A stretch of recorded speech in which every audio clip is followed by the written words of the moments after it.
Hello' friends, Pranjal অসমলৈ সকলোকে স্বাগতম জনাইছোঁ। লাষ্টৰ ভিডিঅ'ত মই আপোনালোকক কৈছিলোঁ যে মোৰ ভিডিঅ' বনাবলৈ একেবাৰে ইচ্ছা নাছিলে আৰু হয়তো মই ভিডিঅ' নবনাওঁ বুলিয়ে কৈছিলোঁ, কাৰণ বিশেষ এটা কথাৰ কাৰণে ভালকৈ শুনি ল'ব আৰু ভিডিঅ'বিলাক আপোনালোকে শেষলৈকে চাব। কি কাৰণে মই কৈছিলোঁ, এইকাৰণে কৈছিলোঁ যে আপোনালোকে এনেকুৱা কিছুমান কুৱেশ্যন মোক সোধে, যিটো কুৱেশ্যন সেই ভিডিঅ'টোতে লুকাই থাকে। সেই ভিডিঅ'টোত যিখিনি কথা মই কওঁ সেইটোকে মোক কুৱেশ্যন আকৌ ভিডিঅ'টোত কমেণ্টত সোধে। কাৰণ এইকাৰণে সোধে যে আপোনালোকে ভিডিঅ'টো ভালকৈ নাচায়, আপোনালোকে ভিডিঅ'টো স্কিপ কৰি দিয়ে। আৰু এইবিলাক যিবিলাক ভিডিঅ' বনাইছোঁ ৰানিঙৰ, ফিজিকেলৰ ৰিলেটেড, আছাম পুলিচৰ, ডিফেন্সৰ ৰিলেটেড, এই ভিডিঅ'বিলাক কোনো ৰিলছ নহয় যে আপোনালোকে স্ক্ৰল কৰি দিব বা ধেমালি কৰিলে বা স্কিপ কৰি চালে। এইটো এটা প্ৰয়োজনীয় ভিডিঅ' হয়, আপোনালোকে তাৰ দ্বাৰা কিবা এটা শিকিব পাৰিব। চ' আপোনালোকৰ লাভৰ কাৰণেই ভিডিঅ' বনোৱা হৈছে। চ' আপোনালোকে যদি নেচায়, ভালকৈ যদি নেচায়, স্কিপ কৰি চায়, 5 মিনিটৰ ভিডিঅ'টোক যদি আপোনালোকে কাটি 1 মিনিটমানহে যদি সময় চায়, তেতিয়া কি লাভ হ'ব? আৰু আপোনালোকে এটা কথা জানে যে মই ভিডিঅ'বিলাক দীঘলকৈ কেতিয়াও নবনাওঁ, মই যিমান পাৰোঁ সিমান শ্বৰ্টকৈ বনাব চেষ্টা কৰোঁ। প্ৰায় আপোনালোকে চাব মোৰ ভিডিঅ'বিলাক 4 পৰা 6 মিনিটৰ ভিতৰতে থাকে, তাতকৈ মই দীঘল একেবাৰে কৰিব চেষ্টা নকৰোঁ। অদৰকাৰী কথা মই ঘূৰাই ফুৰাই নকওঁৱেই, যিটো একচুৱেল প্ৰয়োজন আছে মই সেইটোৱে কথা কওঁ। আৰু সেইকাৰণে আপোনালোকৰ কি হ'ল, কেইবাজনে মোক বহুত ৰিকুৱেষ্ট কৰিলে যে দাদা ভিডিঅ' বনাই যাওক, আগৰ নিচিনাকৈ আমি আপোনাক ফ'ল' কৰি আহিছোঁ, আগৰ পৰা আপোনালোকে ফ'ল' কৰিম, আপোনাৰ ভিডিঅ'বিলাকৰ পৰা যথেষ্টখিনি টাইমিং ভাল হৈছে। তো এনেকৈ কোৱাৰ কাৰণে মোৰ ভাবিলোঁ যে নাই, মই ভিডিঅ' বনাই যাওঁ, কাৰণ বহুত আছে এনেকুৱা যি মোক ফ'ল' কৰি আহিছে আৰু তেওঁলোকৰ টাইমিঙো যথেষ্টখিনি ভাল হৈছে। আৰু লগতে আপোনালোকে চাওক, এতিয়া বহুতে অনুশীলন ইতিমধ্যে ষ্টাৰ্ট কৰি দিছে। ফিল্ডবিলাকত মই দেখা পাইছোঁ যে বহুতে ৰানিং কৰিবলৈ ষ্টাৰ্ট কৰিছে। আৰু এটা কথা কৈ লওঁ ভিডিঅ'টো কোৱাৰ আগতে, যে আপোনালোকে ভিডিঅ'টো শেষলৈকে চাব, স্কিপ কৰি নাচাব। এইটো কোনো ফাল্টু ভিডিঅ' নহয়, কোনো ৰিলছ নহয়, আপোনালোকৰ প্ৰয়োজনীয় ভিডিঅ'।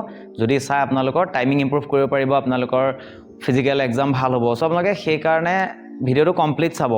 আৰু বহুত বেছি দীঘল নকৰোঁ, মই ডাইৰেক্ট কথাখিনিতে আহোঁ। প্ৰথম কথা হৈছে যে সকলোৱে এতিয়া ষ্টাৰ্ট কৰি দিছে ৰানিং, মই দেখা পাইছোঁ যথেষ্টবিলাক ফিল্ডত। আৰু এতিয়া যথেষ্ট কষ্টও হৈছে, যিহেতু বৰষুণ দিছে, ফিল্ডবিলাক অলপমান বোকা হৈছে, সেইকাৰণে অকণমান সাৱধান হ'ব। আৰু প্ৰথম কথা হৈছে কি, ছোৱালীৰ 1600 মিটাৰ আৰু ল'ৰাৰ 3200 মিটাৰ যদি আপোনালোকে টাইমিংবিলাক ইম্প্ৰুভ কৰিব বিচাৰিছে, তেনেহ'লে নৰ্মেল ট্ৰেইনিং কৰি থাকিলে আপোনালোকৰ ইম্প্ৰুভ নহ'ব। মই আপোনালোকক আগৰ পৰাও কৈ আহিছোঁ যে আপোনালোকে চিডিউল ফ'ল' কৰিব লাগিব, চাইণ্টিফিক ট্ৰেইনিং কৰিব লাগিব। আপোনালোকে বুজিব লাগিব, ৰানিঙৰ সেই চায়েন্সটো বুজিব লাগিব। ৰানিঙৰ যদি আপোনালোকে বিজ্ঞানটো নুবুজে, তেনেহ'লে আপোনালোকৰ টাইমিং ইম্প্ৰুভ কৰিবলৈ যথেষ্ট কষ্ট হ'ব। মনত ৰাখিব যে আপোনালোকে যদি নৰ্মেল যদি ৰানিং কৰি থাকে সদায়, তেনেহ'লে আপোনালোকৰ টাইমিং ইম্প্ৰুভ কৰাত যথেষ্ট কষ্ট হ'ব। আপোনালোকে 14 মিনিটৰ পৰা 13 মিনিটলৈ আনিবলৈ যথেষ্ট কষ্ট হ'ব, বা ছোৱালীৰ 8ৰ পৰা 7লৈ আনিবলৈ যথেষ্ট কষ্ট হ'ব। কিন্তু যদি চিডিউল ফ'ল' কৰে, চাইণ্টিফিক ট্ৰেইনিং যদি কৰে, তেতিয়া আপোনালোকৰ কিছু কম কষ্টতে আপোনালোকে টাইমিং যথেষ্ট ইম্প্ৰুভ কৰিব পাৰিব। সেইকাৰণে মনত ৰাখিব, চিডিউল ফ'ল' কৰাটো যথেষ্ট প্ৰয়োজন।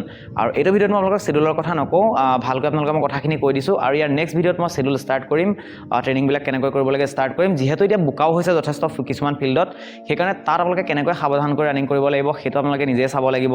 যে তাত জোতা পিন্ধি যদি কৰিব পৰা গৈছে কৰিব পাৰে, বা আপোনালোকে যদি খালী ভৰিৰে কৰিব পৰা আছে তাত কৰিব পাৰে, বা বহুতে স্পাইক ব্যৱহাৰ কৰিব পাৰে, যিটো পিন লাগি থাকে তলত, আপোনালোকে গম পাইছে, গজাল নিচিনা সৰু সৰু। ত' স্পাইকো ব্যৱহাৰ কৰিব পাৰে যদি কৰে। লগতে টাইমিংবিলাক ইম্প্ৰুভ কৰিবলৈ আপোনালোকে কিছু সলনি কৰি ট্ৰেইনিংবিলাক কৰিব লাগিব। যেনেকৈ আপোনালোকৰ ট্ৰেইনিঙত স্পীড ট্ৰেইনিং ইনক্লুড থাকিব লাগিব, এণ্ডুৰেঞ্চ থাকিব লাগিব, লগতে আপোনালোকৰ পাৱাৰ ট্ৰেইনিংখিনি কৰিব লাগিব, ষ্ট্ৰেংথৰ কাৰণে, লেগ ষ্ট্ৰেংথৰ কাৰণে ট্ৰেইনিং কৰিব লাগিব। যদি গোটেইখিনি মিক্স কৰি কৰে, তেতিয়াহ'লে আপোনালোকৰ টাইমিং বহুত সোনকালে ইম্প্ৰুভ হ'ব। আপোনালোকে 1-1.5 মাহৰ ভিতৰতে বহুত ভাল ৰিজাল্ট পাব। কিন্তু যদি সদায় একেটাকে ৰিপিট কৰি থাকে, ডেইলি যদি আপোনালোকে 2 কিলোমিটাৰ দৌৰি থাকে, কোনোবাই যদি ডেইলি 1600 দৌৰি থাকে ছোৱালীসকলে, ল'ৰাবিলাকে যদি ডেইলি 3200 দৌৰি থাকে, তেনেহ'লে আপোনালোকে ভাল ৰিজাল্ট নাপাব। সেইকাৰণে অলপমান আপোনালোকে ফৰ্মেটটো সলাব লাগিব। যিসকল নতুনকৈ আহিছে তেওঁলোকে হয়তো নাজানে, কিন্তু আগৰ পৰা যদি মোক কোনোবাই ফ'ল' কৰিছে তেওঁলোকে নিশ্চয় জানে। সেইকাৰণে এইখিনি কথা জানিব। আৰু আপোনালোকে মোক কমেণ্ট কৰি জনাওক যে আপোনালোকৰ চিডিউলৰ ওপৰত ভিডিঅ' লাগে, লেগ ষ্ট্ৰেংথৰ ওপৰত লাগে, ক'ৰৰ ওপৰত লাগে, আপোনালোকে কেনেকৈ ইম্প্ৰুভ কৰিব পাৰিব, ৰানিং স্পীড ইম্প্ৰুভ কৰিব পাৰিব, বা খুব ভাগৰ লাগে, খুব ফোপাই আপোনালোকে উশাহ লওঁতে কষ্ট, এইবিলাকৰ ওপৰত কেনেকৈ, কোনটো আপোনালোকৰ সমস্যা হৈছে মোক কমেণ্ট কৰি জনাওক। সেইবিলাকৰ ওপৰত নিৰ্ভৰ কৰি মই ভিডিঅ'খিনি বনাই যাম, তেতিয়া মোৰ সুবিধা হ'ব। আৰু লগতে আৰু এটা কথা মই শেষত জনাই থওঁ, যে যিসকলে অনুশীলন কৰি আছে, বিশেষকৈ মই যোৰহাটৰ, আপোনালোকে চাগে বহুতে গম পায়, আৰু নতুনসকলে আপোনালোকে জানি লওক যে মই যোৰহাটৰ হয়। চ' যোৰহাটৰ আশে-পাশে যিবিলাক ফিল্ড আছে, সেইবিলাকত যদি আপোনালোকে বিচাৰে, কেতিয়াবা মই যোৱাটো যদি কোনোবাই বিচাৰে, তেনেহ'লে মোৰ লগত আপোনালোকে কণ্টেক্ট কৰিব পাৰে। আৰু মই সেই ফিল্ডবিলাকত গৈ পেলাই পাৰিলে ভিডিঅ' বনাবলৈ চেষ্টা কৰিম। বা আপোনালোকে যদি কিবা নাজানে বা ওচৰৰ পৰা যদি আপোনালোকে জানিব বিচাৰে, তেনেহ'লে মই সেইখিনিও কৰিবলৈ চেষ্টা কৰিম। তাৰ কাৰণে আপোনালোকে মোক একো মূল্য দিয়াৰ প্ৰয়োজন নাই, মোৰ লগত কণ্টেক্ট কৰিলেই হ'ল। মই আপোনালোকক একেবাৰে নৰ্মেলি ফ্ৰীতে গৈ পেলাই আপোনালোকক চাম যে কেনেকৈ কি কৰিছে, নাই কৰা, কিবা যদি ভুল আছে, মই যিখিনি জানো সেইখিনি শুধৰাবলৈ আপোনালোকক চেষ্টা কৰিম। যদি আপোনালোকে বিচাৰিছে যে মই আপোনালোকৰ ফিল্ডলৈ আহিব লাগে, তেনেহ'লে মোক আপোনালোকে ইনষ্টাগ্ৰামত মেছেজ কৰিব পাৰে। প্ৰাঞ্জল আছাম বুলি আপোনালোকে চাৰ্চ কৰিলে পাই যাব। আগতে মোৰ যিটো ইনষ্টা আছিলে সেইটো মই সম্পূৰ্ণ ডিলিট কৰি দিছিলোঁ বিশেষ কাৰণত। এতিয়া মই আকৌ নতুনকৈ ইনষ্টাগ্ৰামত আপোনালোকৰ পাই যাব মোক বিচাৰিলে। প্ৰাঞ্জল আছাম চাৰ্চ কৰিলে আপোনালোকে পাই যাব। যিটো ইউটিউবত লগো আছে, ছেম লগো তাতো আছে, আপোনালোকে দেখিলে গম পাই যাব। চ' তাত গৈ পেলাই আপোনালোকে মোক মেছেজ কৰিব, আৰু মই আপোনালোকৰ লগত কণ্টেক্ট কৰিবলৈ তাৰ পৰাই চেষ্টা কৰিম। সো এইখিনি আছিলে আজি ভিডিওটোত বহুত বেছি নকওঁ কাৰণ বেছি দীঘল নকৰোঁ ভিডিওটো আৰু ইয়াৰ পিছতে আপোনালোকে মোক কমেণ্টবিলাক কৰি যাব যে কি অসুবিধা হৈছে কেনেকুৱা ধৰণৰ কি হৈছে সেইবিলাকৰ ওপৰত নিৰ্ভৰ কৰি মই ভিডিঅ'খিনি বনাই যাবলৈ চেষ্টা কৰিম আৰু আপোনালোকক ইমপ্ৰুভ কৰাই যাবলৈ চেষ্টা কৰিম সো আজিৰ ভিডিওটো ইমানতে সামৰণি মাৰিছোঁ লগ পাম আকৌ নেক্সট ভিডিঅ'ত জয় আই অসম